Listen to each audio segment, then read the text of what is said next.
Well, thanks everybody for joining us. You are all gluttons for punishment, and thank you for coming to be punished on Friday morning. And I suppose after this punishment, there's not too many sins this weekend that won't be already made up for in advance. So today we're going to talk. I'm Scott Campbell from the University of Nebraska Medical Center. I'm an associate professor in the Department of Pathology and Microbiology.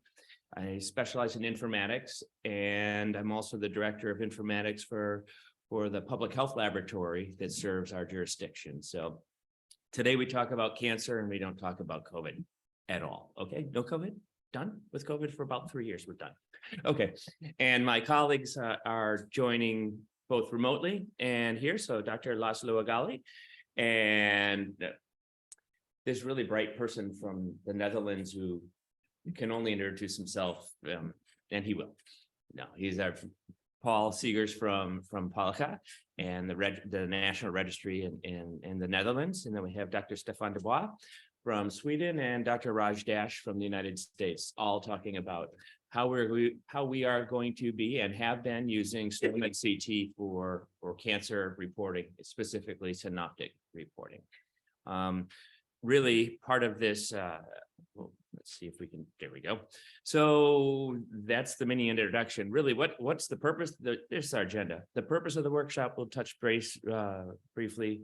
The project background, status timeline of what's happening. We'll get into the details for underlying concept definition because this work is actually quite advanced now.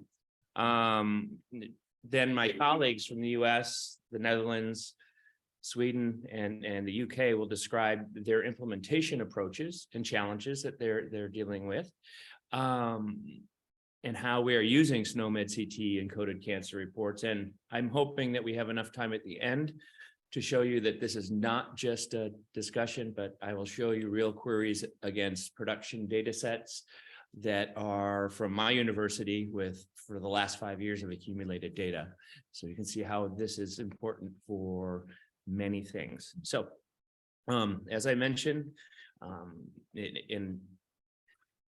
haven't learned the Dutch abbreviations, but Paul is an engineer, a medical engineer, which means that he knows how to create people out of parts. So, is that about right? Right. So, okay, but there are other people who have to be thanked. None of this work could be done without people who have been working in the background. Several SNOMED CT staffers, Elaine Wooler, Nikki Ingram, Suzanne Santamaria, Jim Case, but then my colleague Thomas Rudiger, and another colleague in the UK, Brian Rouse, and Daniel Carlson, who has really driven much of the observables entity model that we'll be using. So the purpose of today is really to formally share the work product of the clinical or the cancer synoptic reporting working group. So this has been a working group that's been working for quite some time now, and we are actively developing the SNOMED CT content that is going into the international edition on a monthly basis at this point. Okay. It is exclusively and explicitly about the synoptic reports, which we'll talk about in a moment. For those who aren't used to synoptic reporting, we'll discuss that. I'd also like to discuss some design decisions that we made, and you'll know that, well, we had to make some choices, and we hope they're good choices. I guarantee they're not perfect choices, but I think they were very good choices. Then we'll discuss our implementation approaches and demonstrate some basic analytic components. That would be the query at the end. Okay, so for those of you who are not necessarily as familiar with cancer reporting from the pathologist perspective, the pathologist is the person who is supposed to report what they see under the microscope and related test data about tissue that relates to biopsies of tissue and resections of tissue. And it is really still is the gold standard of cancer diagnoses. And their information is actually used by the clinicians and surgeons for identifying the patient's status and developing their care plans. We also use it in the public health sector to monitor or watch the trends and patterns in our in our general population, identify areas of concern, and develop, we hope, mitigating or preventing strategies, if you would. So pathology practices have been evolving.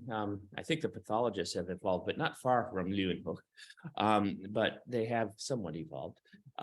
They are creatures of pattern recognition and incredible scientific understanding. So, but how they report their data has changed from a very flowery type of poetic representation of things beautiful in red and blue to something that is much more structured and usable and then almost computable.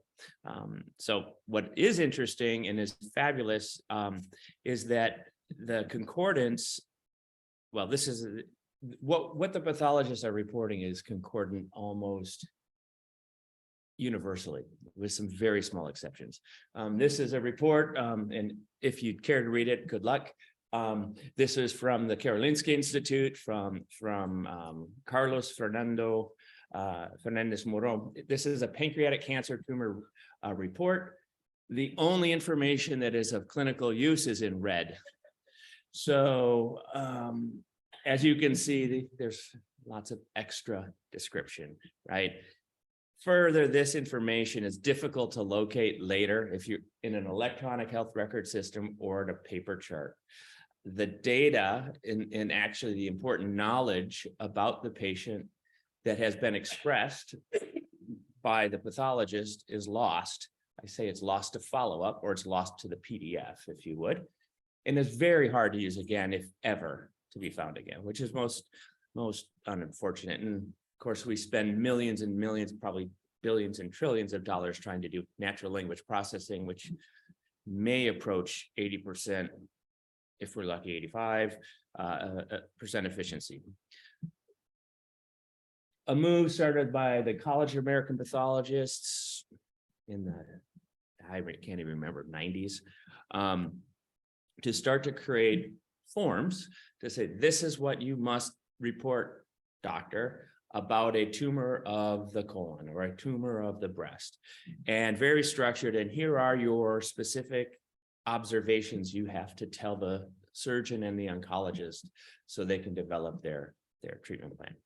Well, it just so happens that the rest of the world thought that was also a good idea. And if you would, all the organizations represented here today are using this form. Just unfortunately, our Dutch colleagues have to do it in Dutch. Really don't understand why, but it's okay. Just be glad we don't have to read Swedish, okay? Stefan will tell us about that later. These are highly concordant. If you were to compare the data sets, about the only difference between what the Australians are doing and what the English are doing and what the US is doing is that we spell tumor differently, right? And they are, well, they're excessive in the use of the letter U, if you would, in the UK. So, but that being said, what's been going on in the world of reporting, and this is something John Shrigley and several other really amazing people did in Canada when they were describing how they were moving cancer reporting. And you may be familiar with this. The citation is there if you'd like. And we've started it with what you would say level 1 reporting, where the doctor just talks about the beautiful hyalinized tissue that's pink overlaying some other fibrous tissue, and therefore we all must conclude that it's normal, right? Means nothing to most of us, including the oncologist and the surgeon. So let's just continue to migrate to something that is a little bit more structured, begins to conform to computation, some form of shared computation. And I was flattered when we were presenting some of this work early on using SNOMED, and John Shrigley said, you know, what you are doing here with SNOMED CT is not just computable, but you've also added the semantics to it. So we understand, actually, not just we agree that this data point means something, but you're actually telling us what the data point means computationally. So I thought that was quite flattering, especially for Canadian to compliment somebody from the States. That was even more amazing. So what have our options been to date? Well, frankly, they've been very limited. Okay. If you were in the US using the College of American Pathology protocols, they have their own indexing system. I'll talk about that in a moment. There is legacy content from the College of American Pathologists in SNOMED that can be used, but has no definition. So it's a name, there's no definitional, computable definition or logical definition for the concept. They're all primitive. So it's older. We SNOMED wonks would say it has no concept definition, therefore I can't compute against it. It must be anathema. But they are very focused towards the registries, and also the registry systems themselves have their own languages. In the United States, we have 2 different registry standards, which are quite arcane, but they kind of work. Anyway, and then organizational specific things like what the College of American Pathologists has done with C keys is what they're called, database keys, that this concept will always be this database key until it changes meaning, and then we'll give it a new number. But you have to know the data, you have to have the decoder ring to know what the database key was. And in 2005 and again in 2009, the US CDC did a study and said, is there a way to move these structured data elements that you capture in these protocols? Is it possible to move it electronically to our registry community? And what they found, and one of the main conclusions was neither SNOMED or LOINC or any terminology system that was available at the time was of sufficient quality and granularity to actually take the data from a paper form or an electronic version of a paper form and make that data completely understandable once it was removed from that paper form. So in the days gone by, the question was histology type. The answer or the observation was adenocarcinoma. But if you did not know that the question came from the breast protocol or the colon protocol, you didn't know what the organ system was once it was in a separate database. So that really helped define what we wanted to do. So this project, we started in, I crashed a meeting at SNOMED in London, Chelsea. I was not arrested. And we started this project where we would say, we need to create the SNOMED CT content with sufficient definition for the cancer synoptic use case that would allow the data element to maintain all context after it was removed from the instrument of collection. In other words, the instrument of collection was the paper form or an electronic form. But when we took the data element out, there should be sufficient context that we would know exactly what that data element meant and maintained its context outside of that original collection process. So that really has been our objective. We started this with the observable entity model, which was almost experimental at the time, and being from a university, we have to experiment. So we said, we'll try this. We'll see if this model works in a very, very explicit use case. We will do this by engaging the subject matter experts, that would be the pathologists. That had been lacking for many years, that their input in this space. We would do this work in the Nebraska extension because there were rules we may have had to change within the SNOMED model to reach the objective, and we needed an environment where that could be done. And if something catastrophically failed, that the failure was isolated to Nebraska. Who'd miss Nebraska most days, right? So, and 2020, right after the Malaysia, or during the Malaysia conference, the decision was made to advance this to even a further standing and make it a formal project within SNOMED And we were given access to the community platform and given authors, in addition to myself, to author these concepts, have them reviewed, and then go immediately into promotion into the international extension. So not dependent on the US extension, not dependent on anyone else's, wholly and fully dependent on the international extension. So don't need to read this much other than to say, when I was bored in Malaysia, somebody's discussion was boring, I think. Probably very intelligent, but just wasn't interested, or I was just tired. What I did is I took all the protocols in the United States and I said, okay, I inventoried them all. And what those are on the left-hand side, those are data elements that are requested on a particular protocol. The rows represent the different protocols. So if you would, this would be the invasive breast cancer, to the left, far left, adrenal gland. And what we found is, is wherever you see there's white, congruent white, that data element conceptually existed across all of those protocols.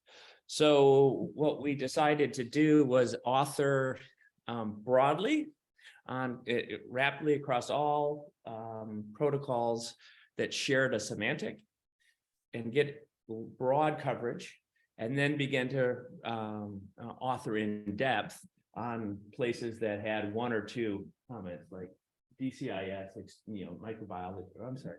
Yeah, that's a bile duct concept. That's just I would say a dangling modifier out there that needs special attention. We'll get to it later, right? So we wanted to go mass first and then granularity. So our progress to date, roughly 80% of solid tumor data elements on the protocols, whether it's PALCAS or the CAP or the Royal Colleges, are represented. There are over 700 published concepts in the international release, including much of our content. Immunohistochemistry content is actually in development. Actually, one of the good things of this meeting is our model is confirmed. So the rest of immunohistochemistry will be done within 8 weeks, and then it should be published because the model is approved. Breast cancer is published, colorectal cancers, that's all done as well. It's just we had a meeting called an Expo, and Jim Case just couldn't hit go. So that will be done here very, very shortly. Just in terms of this is just major categories. Tumor site, that's easy. Histologic type of a neoplasm, there are 58 observables there. We take the content description specifically from and requirements specifically from the protocols. We talk about it with our pathologists and our registrars and make sure that we are representing the necessary information and doing so correctly. So most of the histologic type of neoplasms are for malignant neoplasms. However, we do also record when necessary dysplastic or precancer neoplasia or neoplasms. Histologic grade, there are already 45 observable concepts. One of the outcomes of this working group earlier this week is defining the rest of the techniques that are important to describe what the tumor stage was and whose technique you use. We'll talk about that momentarily. This was, I thought, really a great development, that the description of local invasion and metastatic expansion, or if you would, discontinuous spread of a tumor.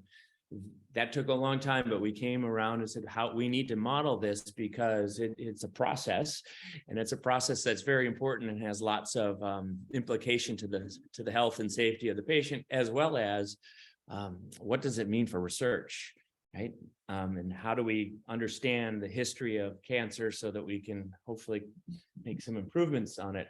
Lymph node involvement, and Paul will talk about some areas that need to be addressed that are on our development plan. We just haven't gotten there yet. Surgical margin involvement, believe it or not, there's over 226 observable concepts. Probably one of the most maddening parts of the event, because there's a surgical margin established for every procedure that's could possibly be done, at least on the protocol. by organ, because the procedure in the organ define the orientation of the tissue specimen and therefore the margin name. So that was crazy. As we all know, AJCC 8th edition is now in our international release, and there are 370 staged concepts there. Okay, future tasks, complete immunohistochemistry. So that's our first foray into genomics, because in some senses, this is genomics by proxy. Not everything, yeah.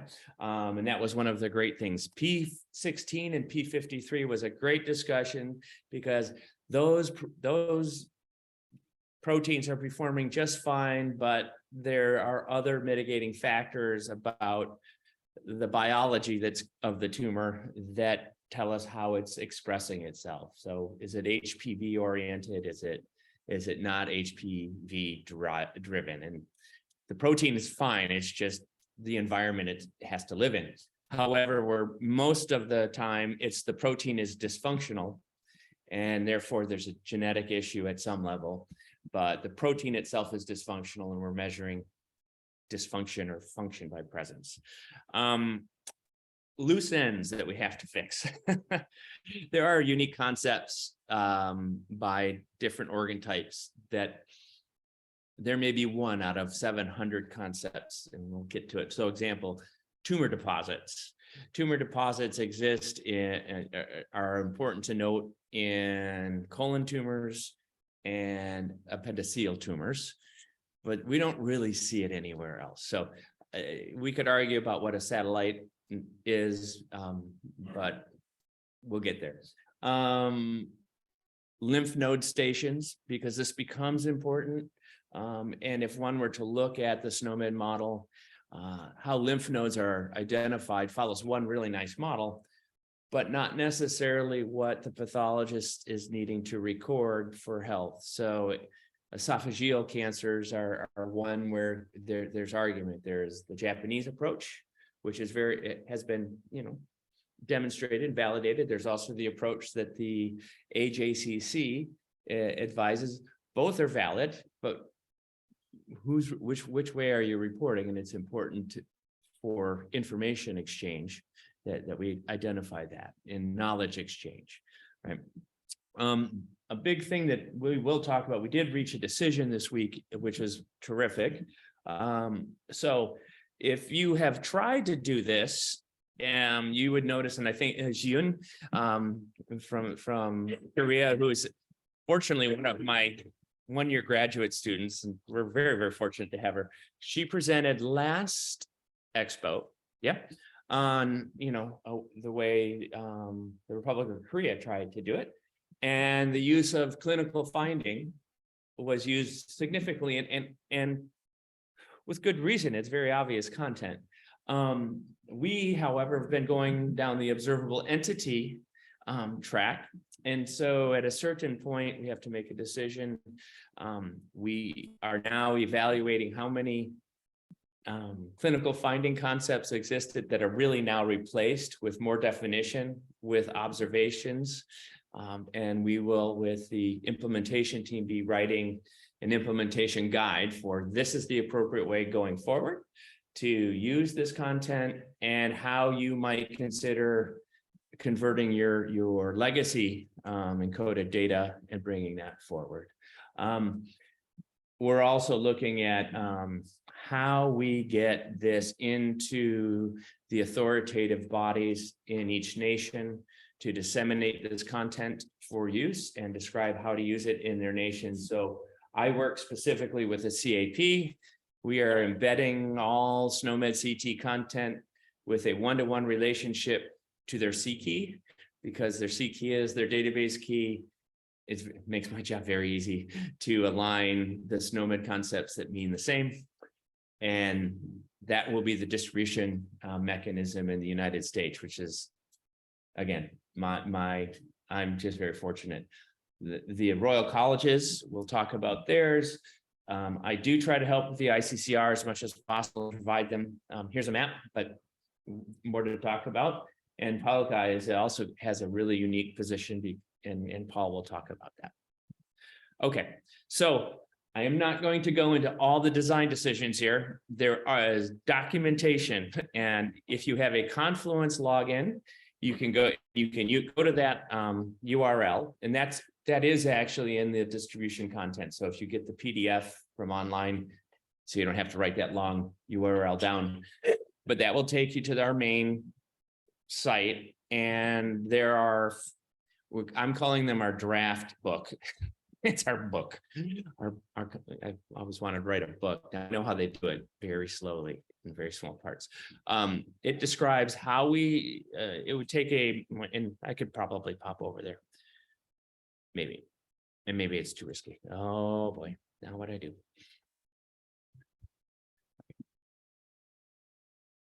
So just so you can see briefly, and I know we're just challenging the bandwidth for all things here. Just so you know, you could go to one of these areas. It will open a Word document, and the Word document will tell you what is the histologic grade of a primary malignant neoplasm of organ X, how it was defined, how it was curated, at least in conjunction with the pathologist, what the template was that we agreed on how to model a content and all content for that particular type of observable, and what according to the machine readable concept model. So that's a little secret. All of these concepts are modeled with a template orientation. So if there is a change in the future, we can also change this by template. And then it gives us all sorts of SNOMED wonky things. And then it gives you examples of how the concept looks inferred, as well as the stated definition, and then a potential way, just an exemplar of here's the question, here would be your value sets of potential responses. And notice this is old because I have findings there, and those have all been moved to qualifier values. So this is a version behind reality. But so but you'll get, it's been a labor of love. That's about all I can say on that. It's been really quite fun. Also, for those of you who don't know, the content for what the protocols are, and what we reference there's links there for all the major colleges that have been involved. So if you want to see in detail what the breast protocol is for reporting, or the colorectal protocol is for reporting, there you go. All right, so make a quick, first of all, any questions at this point, or comments? You can throw tomatoes, but please miss over there. If not, then I'm going to go into some of the modeling that went into this. So some design decisions, so you can, I hope, appreciate the level of depth that this goes into. So there are, if you're familiar with the observable entity model, and if you're not, have a drink or two before you start it. But it is quite a complex model, but it's actually very powerful. So we use these 6 attributes extensively, in addition to scale type and technique. But when we'll talk a lot about property. That's the thing, or the what we're measuring, or what the pathologist is supposed to be observing. This concept called inheres in, which I don't believe there's any good translation anywhere other than to say it's the thing, the thing that has the property we're measuring. Okay. Then we talk about, so for example, the property, the carrier of histology type is the neoplasm. The neoplasm has some histology type. That neoplasm is located somewhere. That's inherent location. So if it's in the lung, that's where the primary neoplasm is coming from. Characterizes we use for saying we're characterizing growth or some process, if that's what we're representing. And then what the process outcome is. And because we use the process here is extension, its process extends too. And then something called component, in an indirect measurement, if you would. So estrogen receptor would be a component of measure that we're trying to assess, right, in a particular state. Okay, so couple things, just talk about histology type here. Also, I did put the link in for directly to the existing document that supports this. So when we do a histology type, so this is histologic type of primary malignant neoplasm of breast. I do apologize for the length of the fully specified name, but since, you know, one of the head authors is in the back, Monica Harry, she actually forces us to do this. I've cried most days. And the FSNs for these actually might be more computable than the model themselves. So, and then we have to come to some sort of synonym that the rest of the world uses. But at any rate, when we look at it, histologic type, we're measuring a property of histologic type that adheres in the malignant neoplasm or the primary malignant neoplasm that is located in the breast structure. I call that our triple, our repeatable triple. So property type adheres in malignant neoplasm or neoplasm if it's dysplastic, and location. So that trifecta tells us what we're talking about as a primary source. And then in this case, the scale type is nominal because the response will be adenocarcinoma or mucinous carcinoma or something. And it's a point in time measurement, right? This concept is important to know. It's any subtype of anatomical structure. So if you wanted to make the concept for colon, this would be colon structure. The appendix would be appendix structure. So this is the primary mechanism by which you might search the hierarchy, if you would, or use your ECL expressions to navigate the hierarchy to say, I want to see all possible concepts for the large intestine. And if you set this to large subtypes of large intestine, you'd get colon, rectum, anus, appendix. So if you wanted to look at the colorectal structure, you'd say, I want to see everything here except the appendix. And then I would have a full stack of the colon, if you would, from beginning to end, right?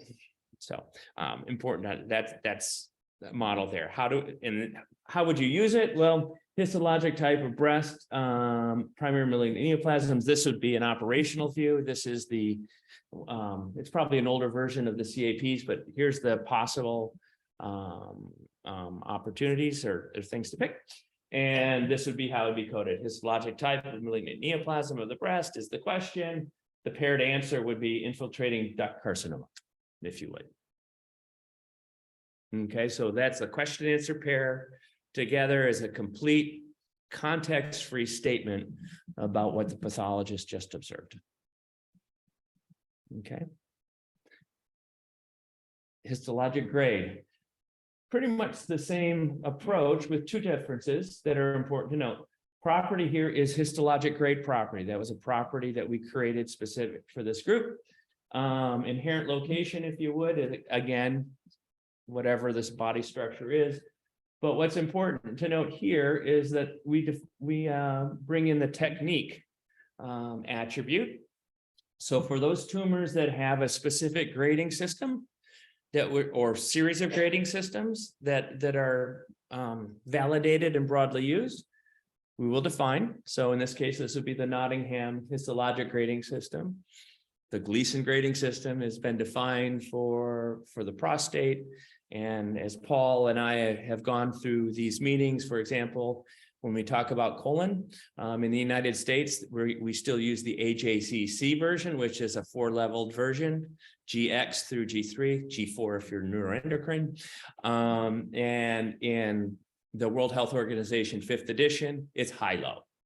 So it's important that we declare when there's evidence, which way did you code this, doctor?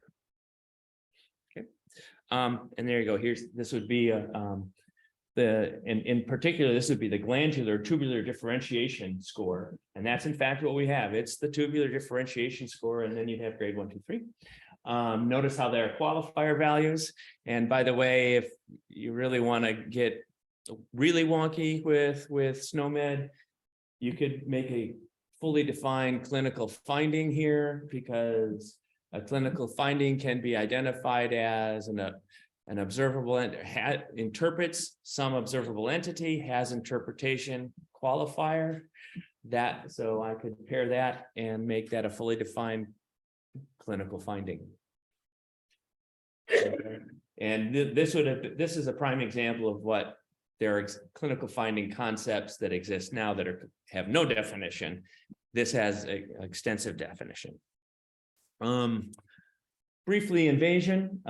There are two ways to model invasion, depending on past practice and well, frankly, the organ structure. So in the colon, we are worried about, we measure invasion by which anatomic location did this tumor directly invade, right? The colon is a layered organ, if you would. And so the growth starts to extend towards the edge, the basement membranes of the colon and then out. So here we're saying we're going to measure, the property we're measuring is actually an anatomic location.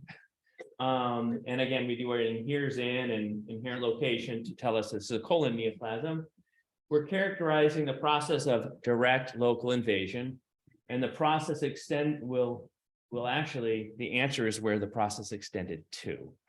And so together you'll have something that says, you know, the colon neoplasm extends to the peritoneum or the colonic epithelium or the colonic lamina propria, which is how the pathologists across the globe are recording this, right? The other way of measuring invasion is it here in some place? So the prostate is one of my favorite examples there. The prostate's just a little nut and doesn't have much to say where it invaded. It can only really invade out. And so the places, is it present in the periprosthetic area? That would be, we would call that extent, what is it? What is it? Extent of prostate, periprosthetic, EPE. I'm tired. EPE. Extra prosthetic extensions. Thank you. Oh my gosh. Sometimes my own language kills me. So that would, but the pathologist is really saying, is it there or is it not? So we're actually measuring a presence property, the presence of the tumor, that the primary tumor that was located in the prostate, characterizing direct extension, so continuous extension, and extends to periprosthetic tissue. Yes or no? Yes, then it was there. So for some organs, that is how it's recorded.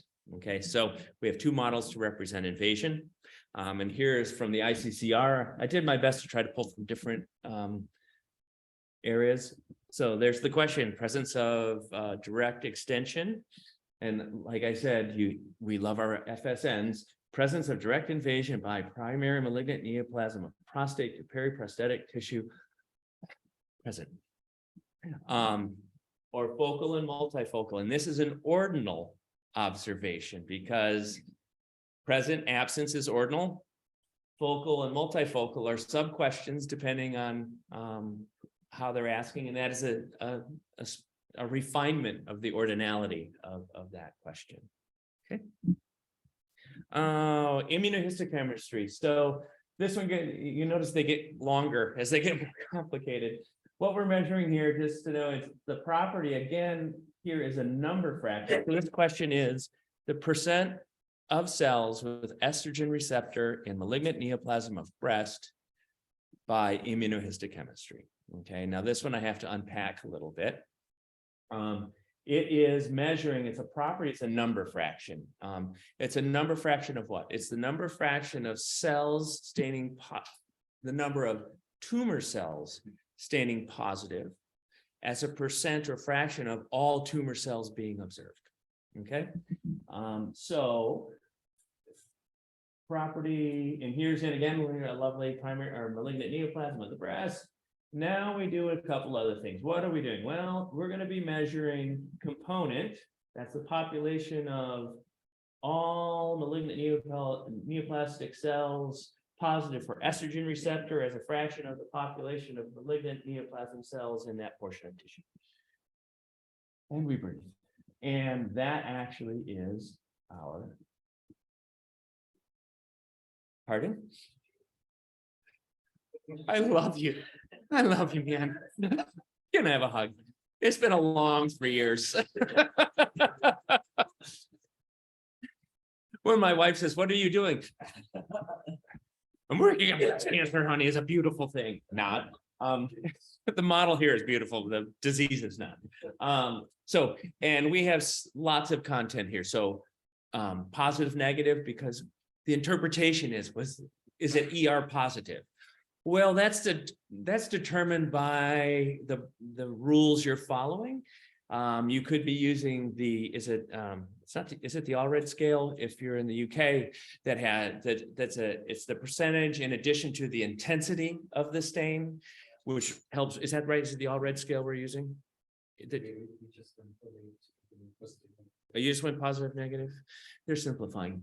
Okay, but at any rate, this model holds for almost all the immunohistochemistry. So you will see this same model for mismatch repair.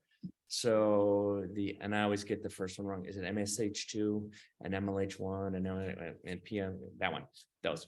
EGFR, if it's by immunohistochemistry, this is how it would be represented. Okay. And there you go. So this would be the ICCR's version. And so in this case, we're expecting a quantitative value. This is a quantitative report, or a range, if you would. Could be 10 to 20%, whatnot. Okay.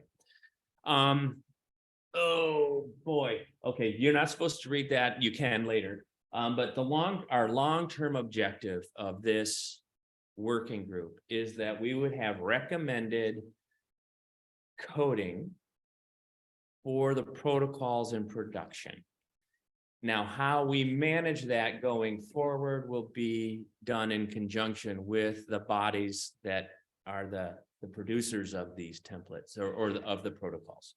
CAP has a way to do that, and that's kind of my domain by residence.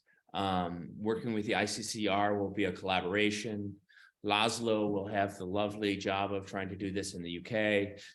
Paul is the king, so he'll just dictate what happens in the Netherlands, but we all know this. It's a process that'll be a little different everywhere we go. I do want to make sure that you know there are resources. So this is the Confluence landing page. You can find lots of documentation there. My colleagues' contacts are there. You do need a Confluence account, which is free, just ask. And there you go. What I'd like to do now, first is ask questions and then introduce Raj. Any questions up to this point? Yes. In America, how does this somehow work with UPAC and in reporting the registry? Oh, fantastic. So I love that. Raj may have some things to answer. So I work very closely with NACER now. NACER actually pays me to do this. I finally have academic protection. I'll ask Sandy Jones if she would like to see that done.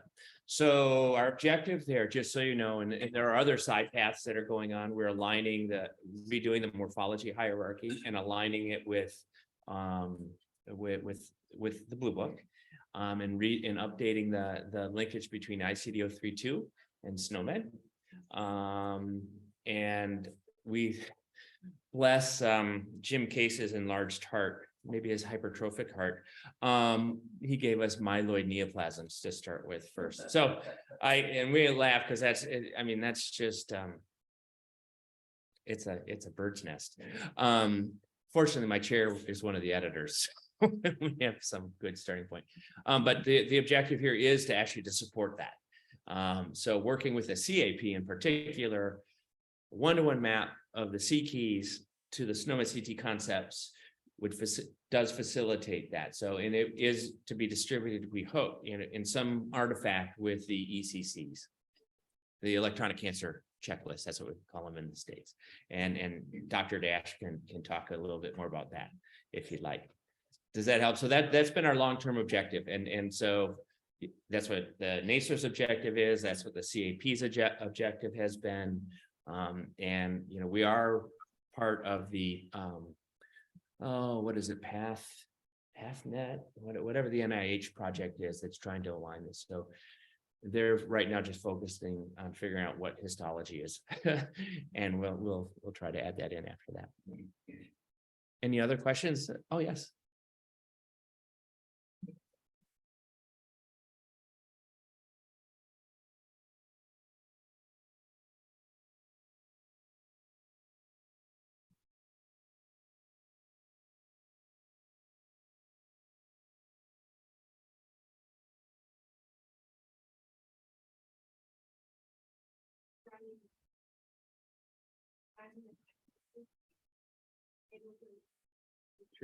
I'm going to repeat your question so that just other people can hear.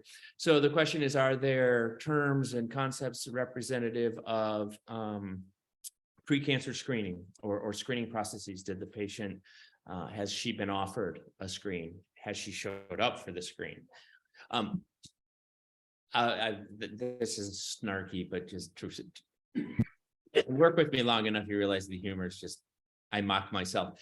The scope limit was the Synoptic report. So we're staying in scope. So no, unfortunately, no. Right now, it's hard enough just to get the answer out of the pathologist in a way that, yeah, I know. And every pathologist has 5 opinions themselves. So we're trying to limit that. Okay. And I think we might have a question online or chat.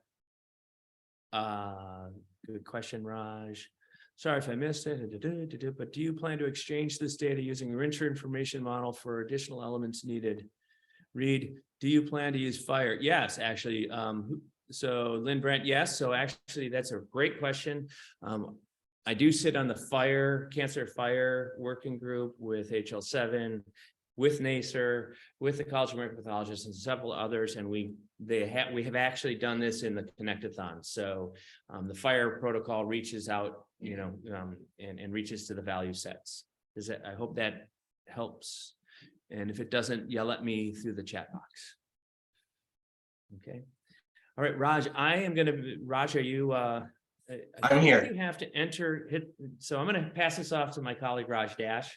Raj and I've been very, very fortunate. He and I would have been in medical school together had I chosen to go to med school, but I would just like to say sometimes I think I'm smarter than Raj, but not even close. So, but Raj is my colleague. He is formerly a board of governor at the College of American Pathology. He is a cytologist. Perfect answer, just what she wanted to hear. Yes. Yes to Paul. Oh boy, all these questions are coming. Sorry, Raj. The questions are coming in very quickly. Raj is actually at the edge of the hurricane, so we're hoping Raj has power. Well, he's in North Carolina, so if we lost North Carolina, it'd be only a slightly more traumatic than losing Nebraska. So, sorry, Raj. He and I are both from the Chicagoland area. At any rate, Raj is a wonderful colleague at Duke University. Raj, I'm gonna somehow pass this over to you. I will hit click for you. You just yell at me next.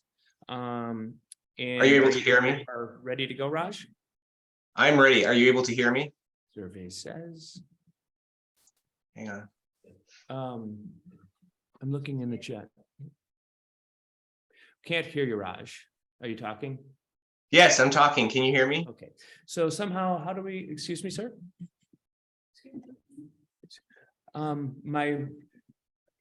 The voice from a colleague, can he come over? Try speaking again, Raj. Hey, this is Raj Dash. Can you hear me? Not Stefan. Stefan, we don't want to hear from you yet. The online people can hear him. We just cannot hear him. Oh, that's weird. All right, this is politeness. Speak, Raj. Are you able to hear me now? Can you hear me now, Scott? Turn your volume up, Scott. Now you're gonna have to turn your microphone off, on your computer, probably. No, you need the speaker on. That's how I got him on, by turning on my mic. The problem is, I believe that he needs to, Raj, can you connect to the webinar with the webinar content and get into the webinar instead of being a participant during the webinar, because I think that's why you cannot be heard. I am a panelist. We might need Terrence. Okay. Hey, Raj, do you mind while they work this through? We back you, we just swap positions while they work this through, and we go over to, I think Paul is next. Is that okay? Raj, you can give me a thumbs up or a. Yep. He did, he did know. How do you guys see that? I don't, okay. So, are you on? Let's say, Paul, are you ready? Yeah, should I there or here? Wherever you can go there and I'll just tell me when to hit next. Okay, so I'm gonna move to the, yeah, hang on. Oh, I can see it here also. Yeah, hang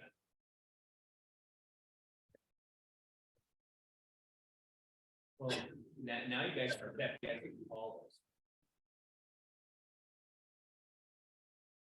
Okay, there you go. Can you see it? Yeah, Oh. just click. Yeah, thank you. Well, good morning. First of all, thank you for here the possibility to speak. Oh, is this already one further? Can you go back one back? No, You know, if you weren't such a good friend, thank you very much. Thank you. So first of all, I want to explain where I work. I'm from the Netherlands and I work at PALGA. PALGA is a national database already existing for more than 50 years. And we have more than 84 million pathology records in our database. We have a patient database and we have also a research database. We have all the laboratories in the Netherlands are connected with our national databases in an local infrastructure. We are government funded, so we have national coverage. And we are working since 2008. We have started with Synoptic reporting. And at this moment, we have already 2.8 million structured reports in our national database. So please, next, click. Thank you. So here you see a little bit the scale when we started in 2008 with 2 national protocols for the breast and colon. Started with the early adapters who helped us to start with. We developed our own application and now also being in the process for the MDR class 2 classification that's needed. And we produce our own national protocols. Those protocols and our applications are free, available for all the laboratories and are in every laboratory installed. So then you see that some of the highlight points is in 2013 when we started with a bowel cancer screening program. That was the really uptake to start with Synoptic reporting. And you can see that the numbers are rising. And one of the most important thing is when the COVID was starting, and I know we didn't agree to not talk about COVID, but in the Netherlands, the laboratories are highly already digitizing. So they were working at home and then using Synoptic reporting is also one of the key advantages. And that's why you see in the last years, we see an enormous uprise. The acceptance of Synoptic reporting is in the Netherlands very high. 1 on the 4, every of 4 reports on histology, 1 of them is, so 25% is already Synoptic, 1 on 2 for cytology and 1 on 10 for molecular testing. We have 31 national protocols and there are some in resections and biopsies in 1, some different. And we have 1 universal molecular testing protocol, which you can use, let's say, for to combine in 1 report for the clinician. So, and now that is, so Synoptic reporting in the Netherlands is no problem anymore. We have already a high leverage to use it. And now we are at the front edge to start with SNOMED CT to implement. So next, please. So for me, this is quite new. I'm also here for the first time. We're working with Scott and with Laszlo and with Raj and Stefan already for a few years to look at how we can conduct synoptic reporting with SNOMED CT. And I will always look from my side from synoptic reporting. This is very important. We have one of the most extensive protocols. We'll show it a little bit later. So I asked my terminologists when we started, okay, let's see now to put in SNOMED CT on the backside of those national protocols so that nobody has to any clue that is working, and then you can send it to registries, you can send it to the electronic health records, you can use it for the MOT, etc. So I said to my terminologist, okay, let's look at the pancreatic protocol and let's see if you can make the observable and the value in one-on-one. And what you see here is, let's say, only for the margins. We are already, we're looking to some parts where we say, okay, there is no direct combination where we have the question and the value. What you can see here, and this is a small part. If we look at the national protocol for head and neck, that's even worse. So there is one of our first constraints where we say, okay, if I have to build it in on the backside of my national protocols and to send it with, let's say, FHIR, that's the next step. I want to have it as much as possible as one-on-one. Actually, when I was here today and yesterday, I heard in some sessions people are asking for granularity. And actually, this is one of the things that I also really want to have. Next, please. So when we just looked at the margins problems, let's say here for the pancreas, we are already missing some concepts. We see that concepts are not completely matching. That's a problem. And there are a lot of choices in differentiate in specificity. So this makes for us a little bit difficult to how one-on-one to make this happen. So that means something like new concepts. Click, please. So one of the options, of course, what we have, and I must say, when I was making, we were making this slides, and my opinion is already changing a little bit, because also the discussions here today for pre-coordination and post-coordination is that, well, okay, you can actually, that what I would like to have is for every single concept, I want to have, let's say, one single answer. That would be the best. And that's granularity you can use also very good for research, and that's very important. But you already see in the Netherlands that a lot of Synoptic data is asked for research on a most granular level. So it has an advantage, and of course what you see here is also some disadvantage. That means a lot of new concept. But I would say, so what? In this case, we are a little bit front runner in the world. And I think that the international community can benefit from that, but it's a large proportion of work, I have to admit. But Scott will be here for many decades, right? So next, please. So of course, there is the post-coordination combination, what's possible. Of course, this is also, you see here some answers, what is possible for which body structure do you want to use in the question with the involvement of the margins. So this is the things where we're running against, and I have to say, okay, how do we split this in a good way?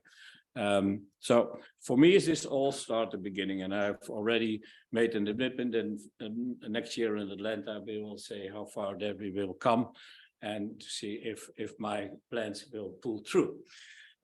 Click, please. So to make, of course, this combination with the answers, it has also here, it has advantage and disadvantage. I'm not going to tell you everything what's standing here, but I think for you people, you know more than actually that I do. That is I think my, because I don't know everything yet, and that makes it for me a little bit easier to take it from the top side. But you can see here what the pros and cons are and what we're running to. Next, please. Well, slightly, it was already mentioned, of course, by Scott. Lymph nodes is a problem.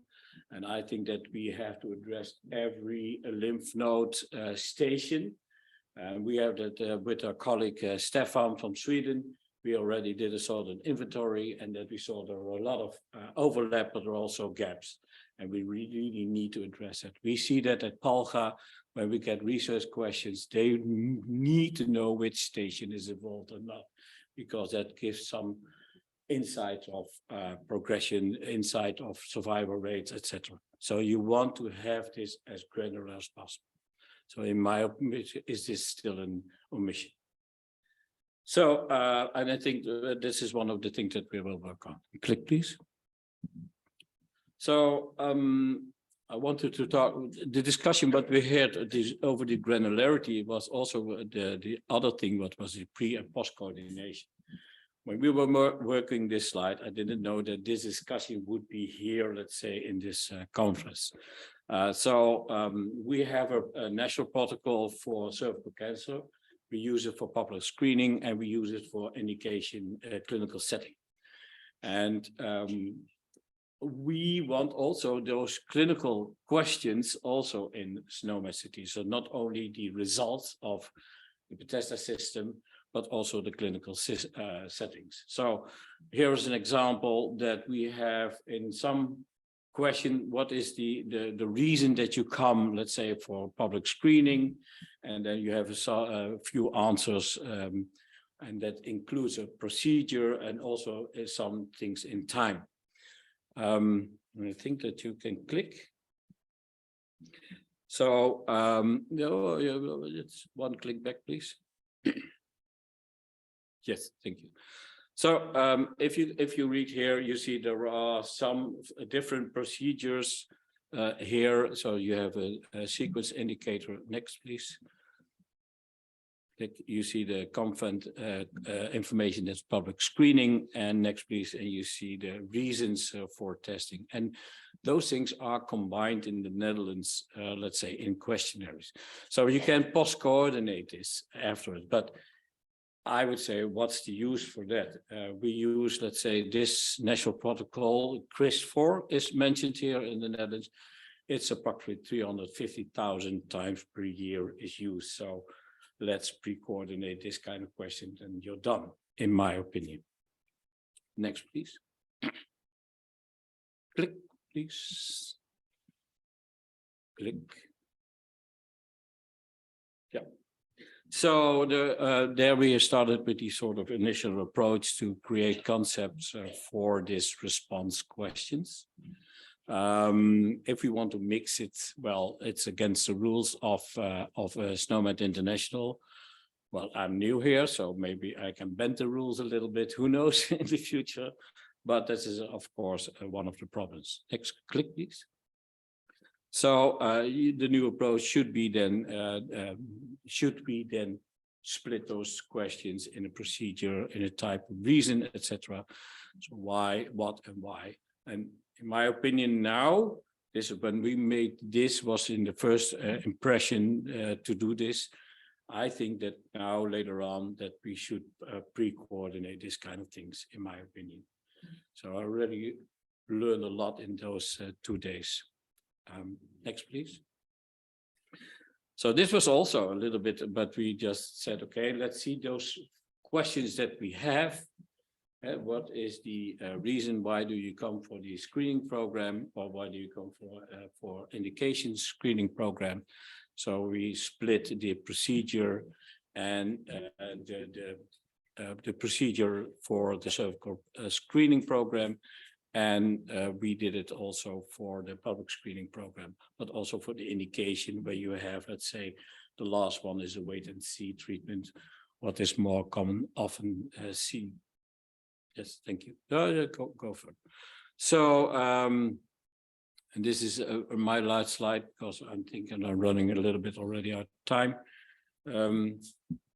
My problem is that in those 10 years that we are producing this kind of protocols, the pathologist only wants to have more. They don't want to have less. And that means that it's a contradiction in terminus because they say, I have to click more and more. I don't want that, but can you please add those 4 questions? So there is a contradiction. And it means that in those years, and I know that will be everywhere the same when you have a central control of this kind of things, is that your protocols will be growing and growing and growing. And the reason is why is that the pathologists say, I don't want to, practically not want to have any narrative text in it. I want everything in the protocol, I want everything in it, and it's gone. And if you use the colon rectum protocol in the Netherlands and you have 3 tumors, it takes you approximately 30 seconds and you have a complete report with generated conclusion with a TNM, and it's done. And now is the next step, of course, to put all those SNOMED CT codes in the backside. At this moment, already 250,000 records are automatically sent to the cancer registry, quality registry, and to the public health screening program registries without any persons between. So it's interesting data. What the pathologist says, it's already there in the registries. So, for example, our head and neck protocol has more than 1,000 questions, and multiply that with values. For the colorectal, already 307. So I can go on and on. So for us, this is a really a challenge. If I look for every question is in our situation in a discrete data field, so that's in our national data bank, and for all the protocols at this moment is 17,000. So we have a little bit work to do in the coming time. And but to make this as granular as possible, where it's possible, there I will know that when the community is accepting Synoptic reporting more and more and more, and is the possibility to add, let's say, their questions, pathology is rather universal, right? So that means that if we do the front work together with our group and with Dictis, and I hope also with SNOMED International, then we can, let's say, make the path for the laboratories and for the countries to use those granularity that we're going to create. That would be my, let's say, for my last decade that I have to work, would be one of the challenges. So, thank you. Thank you, Paul. Yep. Anybody have questions to pose to Paul? I'm sorry if it's a very basic question, but is the entry into a particular synoptic report the site or the fact that it is a where the pathologist is completing a report, whether the result is positive or negative, is that pathologist still filling out a synoptic report? But the first question is there a malignancy or not? And then you're done. That's just an interesting question, because the first times that we create this kind of protocols are based on multidisciplinary guidelines set up in the Netherlands, let's say for breast cancer or for colon cancer. But now they will also want to have the benign tumors in it. Right. Because they say we are so used to work with synoptic reporting, it's works so rapidly. And one of the next things is that you want to send those information to the electronic health record. That's one. And we have decision trees made based on those multidisciplinary guidelines. So the elements is already filled in, and you get a pre-advice at the moment that you do your MOT.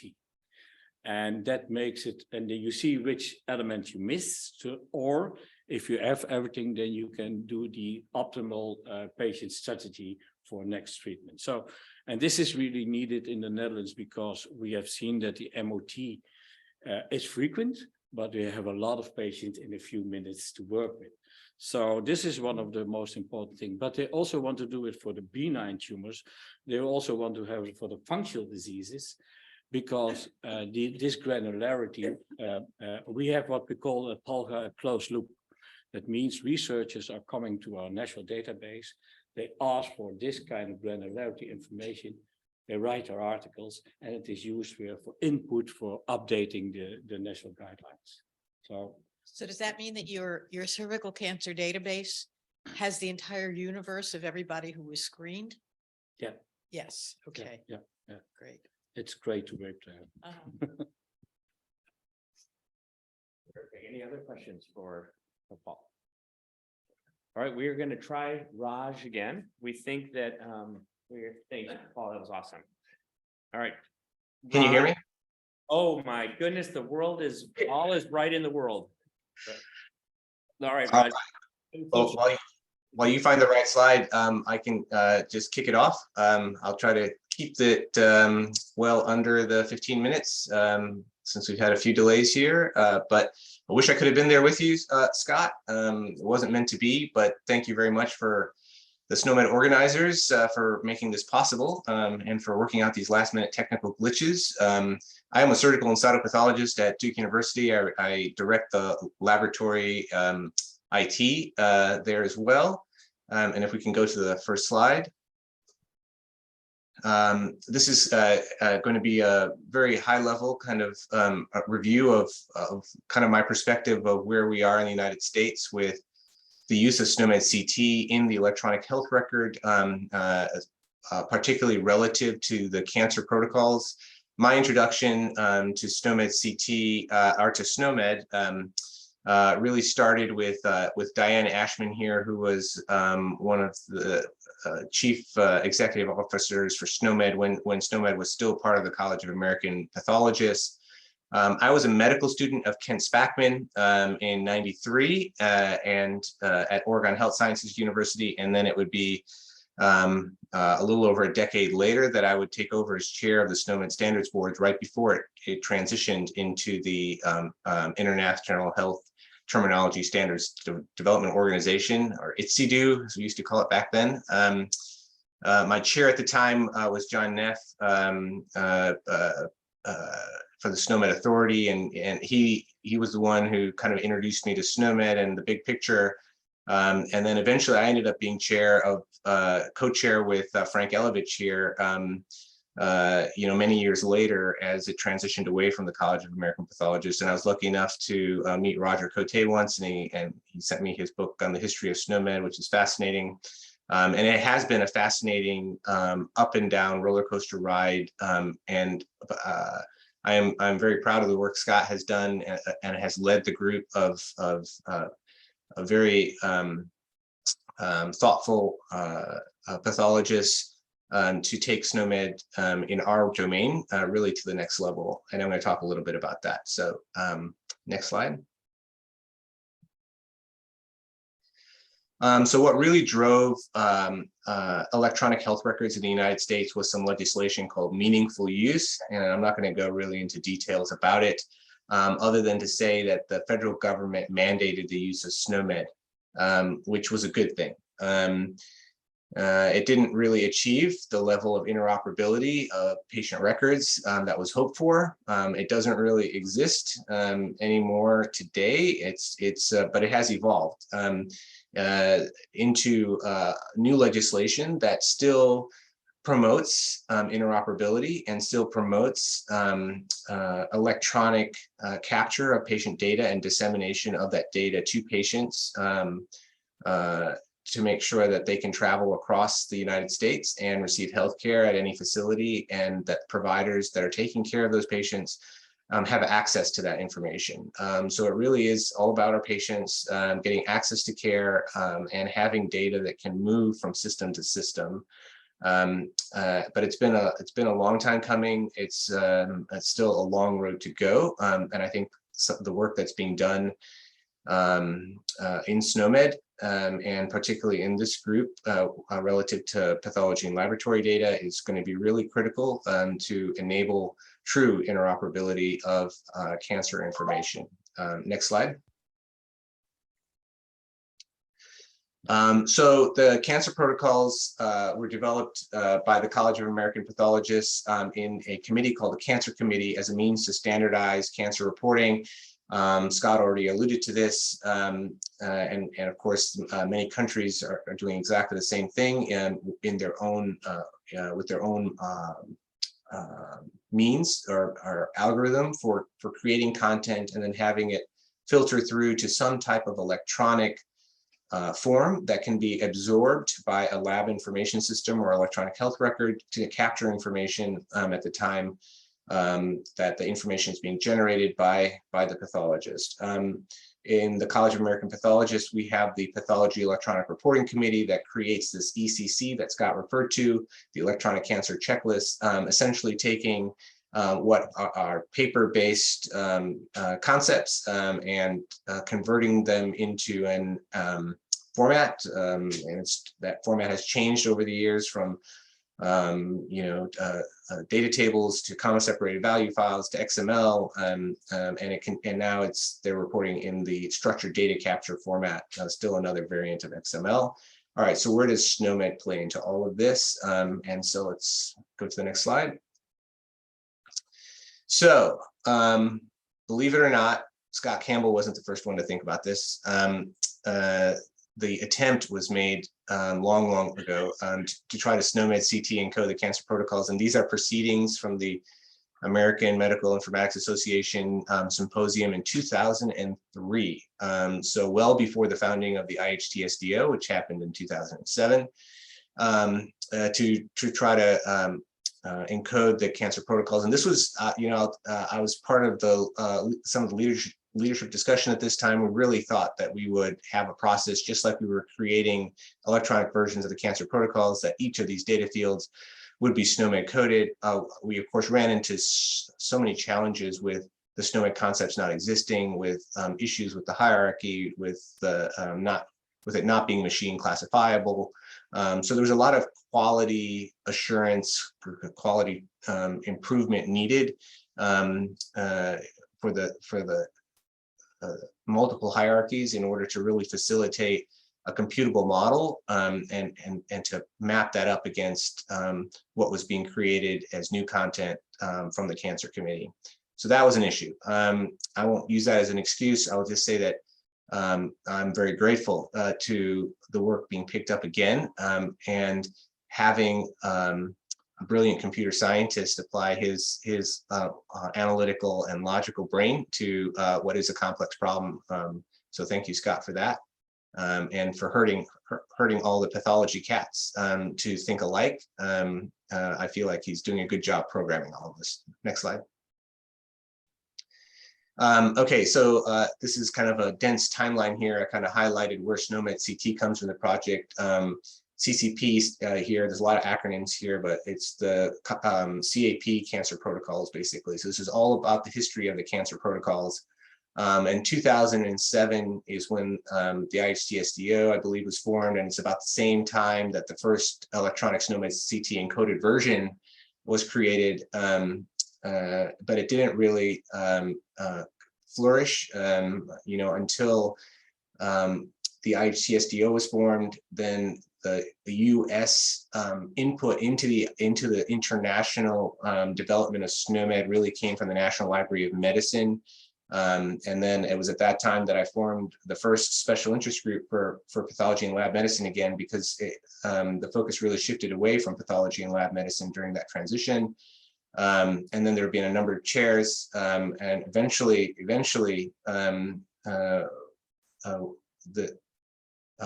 as luck would have it, Scott Campbell became chair of this group, and really started to pick this effort up again and take it to another level. Next slide.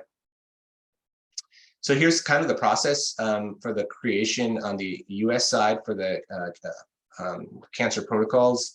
There is now XML files that express a way to both capture the data as well as to report the data out. And I'll show you some examples of that.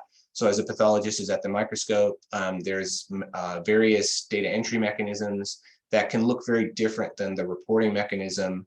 There's various vended tools out there for data collection, and they don't necessarily have to result in the same output format. The medical record system that we use is through Epic systems, and they take the ECC XML file. They have a script that runs, it loads those XML files into what's called a smart form in Epic. And that smart form has all the various tags, and I'll show you an extract from the data model there. One of the things you'll notice from that extract is that there's very few SNOMED CT codes, if any. They're there at a very broad level. So for example, our breast cancer protocol will have a code for breast, but that would be about it. So that's the extent of our SNOMED currently in Epic today. But it's not to say that there can't be more, and it's not to say that there isn't a very robust data model describing the data fields in the cancer protocols. But again, as Scott mentioned, there's this thing called a C key that was created by the College of American Pathologists really as an authoring ID, if you will, to keep track of the data fields in the authoring platform. And that's what's actually percolates and makes its way into the EHRs across the country today. And so we have right now non-standard ontology, if you will, a coding system that is really an internal authoring mechanism for the College of American Pathologists, actually making its way into registries of various countries and organizations like Cancer Ontario, into EHR systems. There's many valid reasons for that, but as you can imagine, there are many drawbacks to not having a robust ontology like SNOMED CT really in place for the cancer protocols in the USA. Next slide. All right, so the electronic version of the cancer protocols, though, has taken off. So that the rate at which content is developed is much more timely. So as medicine evolves, these protocols, within a few months are updated.